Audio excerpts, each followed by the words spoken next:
Bonjour à toutes et à tous. Dans ce TD, nous allons découvrir ensemble Grasshopper. Grasshopper est l'interface de programmation visuelle intégrée à Rhino.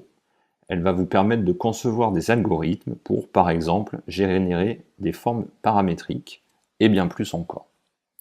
Je vous invite avant à lire l'article Qu'est-ce qu'un algorithme? Explication avec la recette des crêpes, ainsi que Grasshopper et la programmation sur Rhinocéros, une introduction. Les liens se trouvent sur la page du TD. Vous avez également à votre disposition les nombreux tutoriaux disponibles sur le site de Grasshopper qui vont vous permettre de perfectionner votre apprentissage. Nous allons lancer Rhino et créer un nouveau modèle en centimètres en utilisant ici les templates. Il faut noter que Grasshopper prendra les mêmes unités que Rhino, c'est-à-dire si mon fichier est en centimètres, Grasshopper sera en centimètres. Si mon fichier est en mètres, Grasshopper sera en mètres. Pour lancer Grasshopper, vous avez plusieurs possibilités.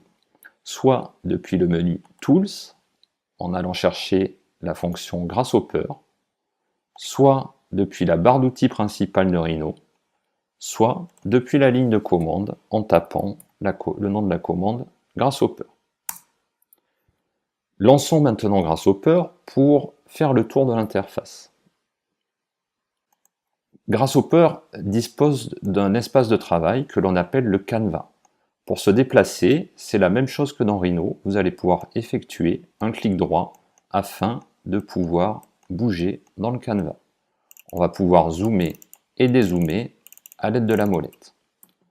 Nous retrouvons une barre des menus avec des choses assez classiques. Dans le menu File, vous allez avoir tout ce qui concerne la gestion des documents.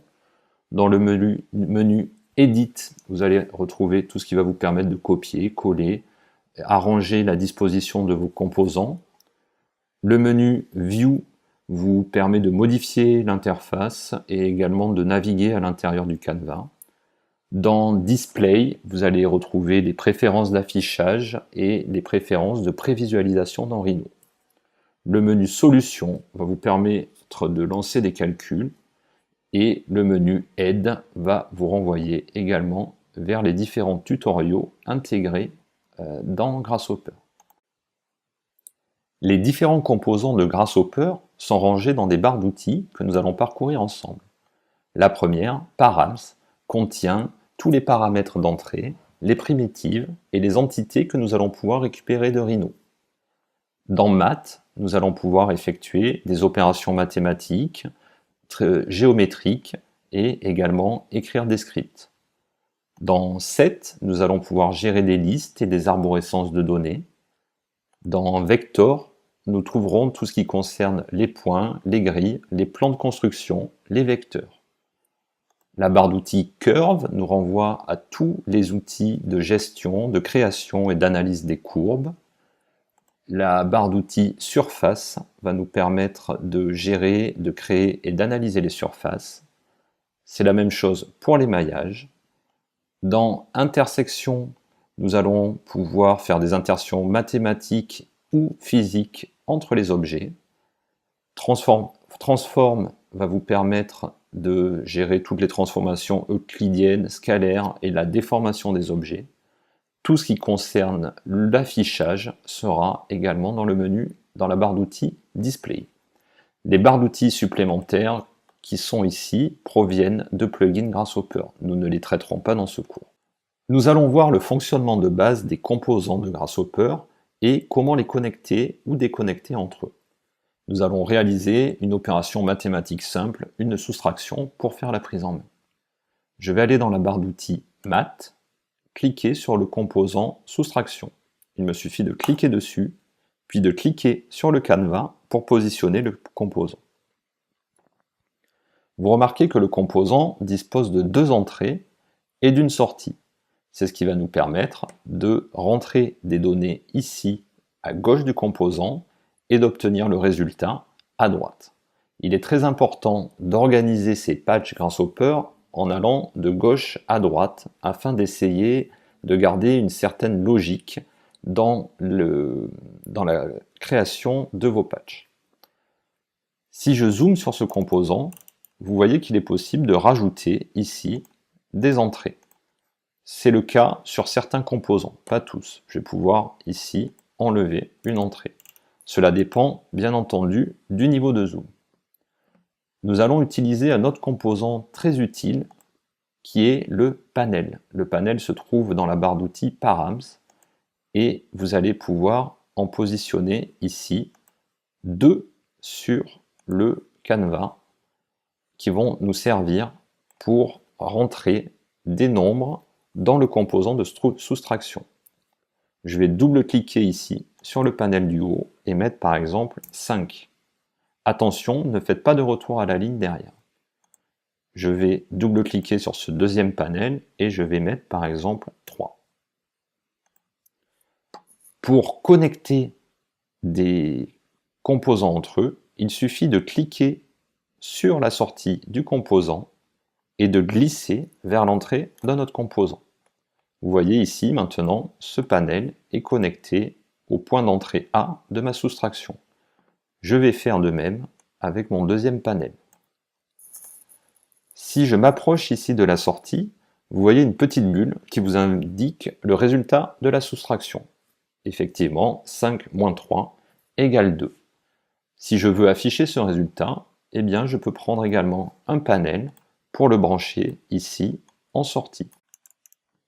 Pour déconnecter un composant, vous pouvez le faire de 2 manières différentes.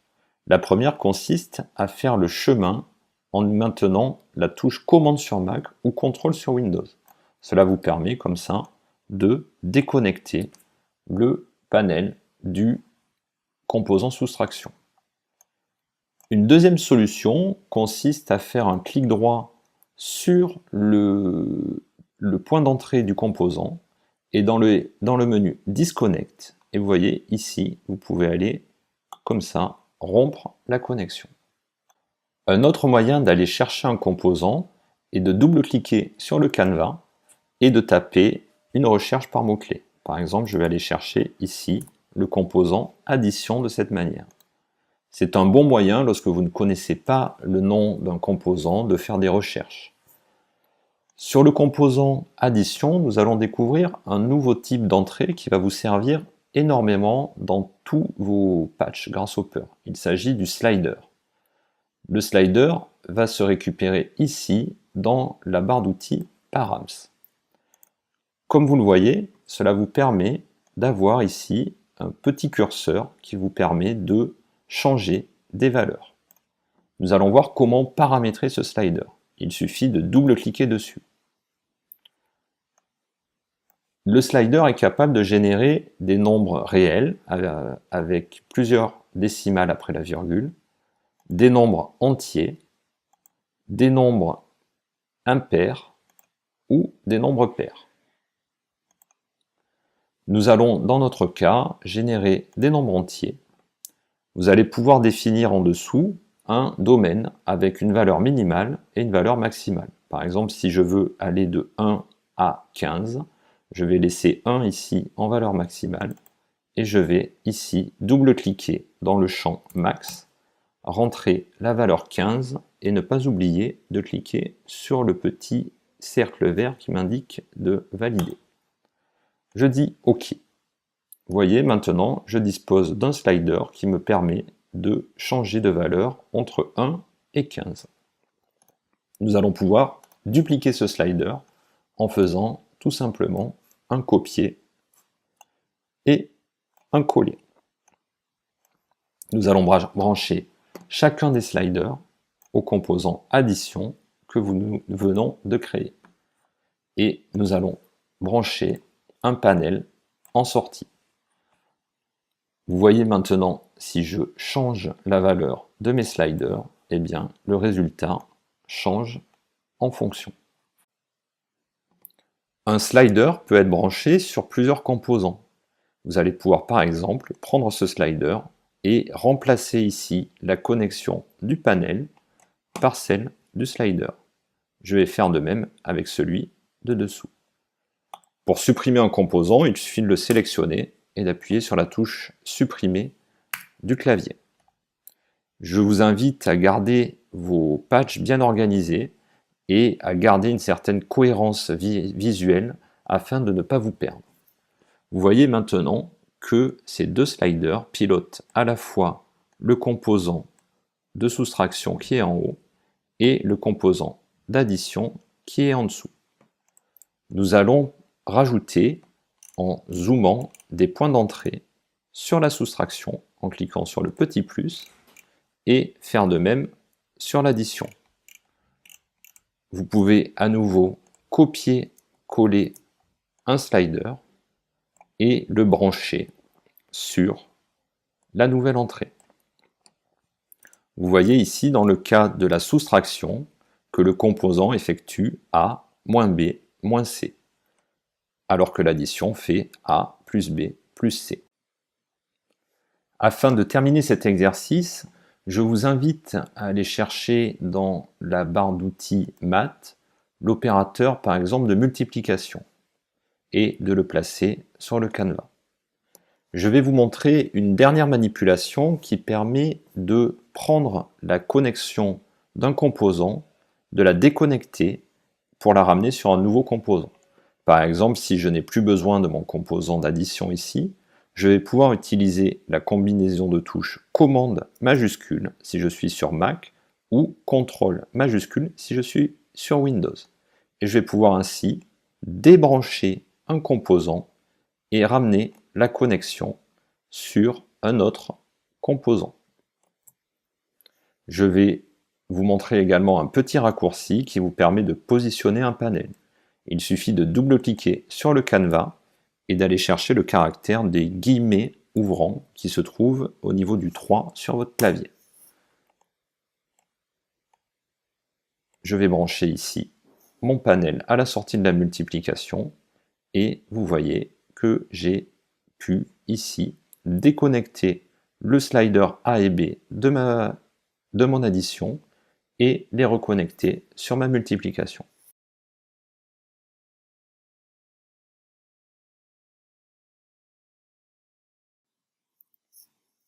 Grasshopper va vous permettre de récupérer tout type d'objets dessinés dans Rhino, des points, des lignes, des courbes, des surfaces, mais également des solides. Tout d'abord, je vous conseille d'organiser votre espace de travail de la manière suivante.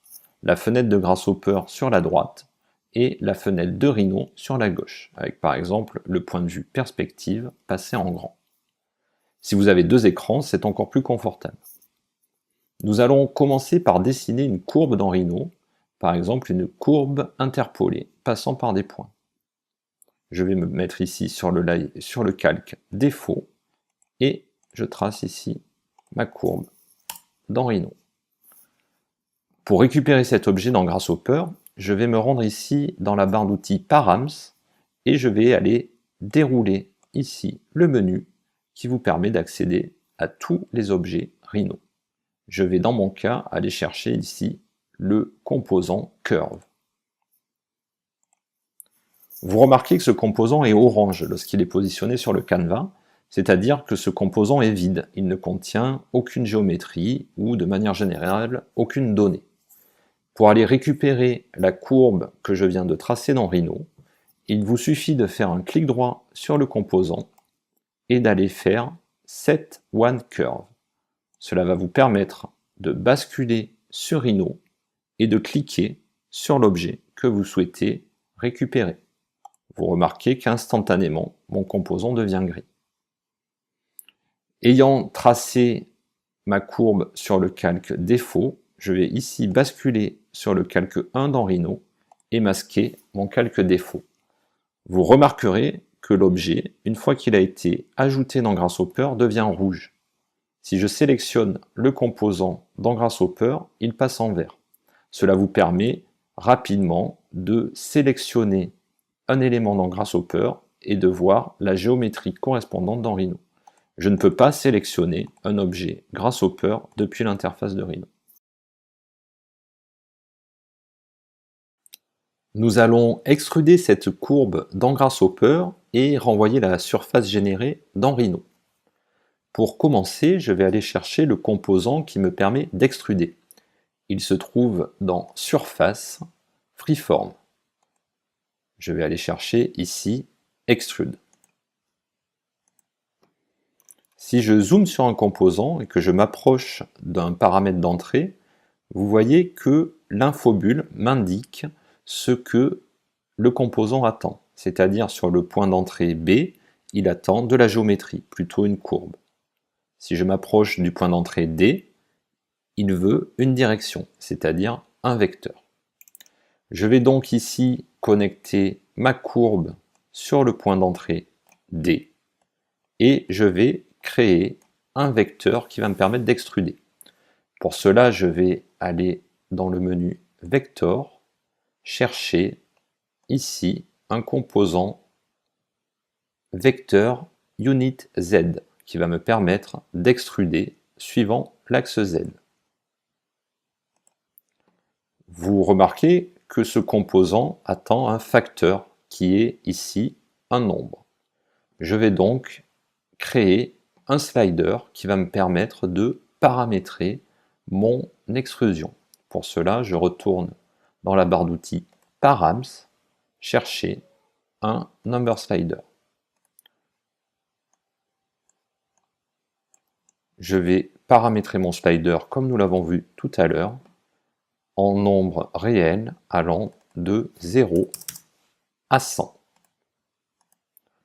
Je vais brancher ici mon slider sur le vecteur Z et je vais maintenant brancher ce vecteur sur le point d'entrée direction de mon extrusion. Vous remarquerez maintenant que lorsque je fais bouger mon slider, eh bien, mon extrusion est paramétrique. Si je suis satisfait du résultat et que je souhaite renvoyer la géométrie générée par l'extrusion vers Rhino, eh bien, je vais faire un clic droit sur le composant ici et aller chercher la fonction qui s'appelle Bake. Cela va me permettre de sélectionner un calque, par exemple le calque 2, et de renvoyer cette géométrie dans Rhino. Et vous voyez ici que je récupère la surface créée dans Grasshopper. Vous pouvez ainsi générer plusieurs variantes et les renvoyer à chaque fois vers Rhino en utilisant la commande Bake.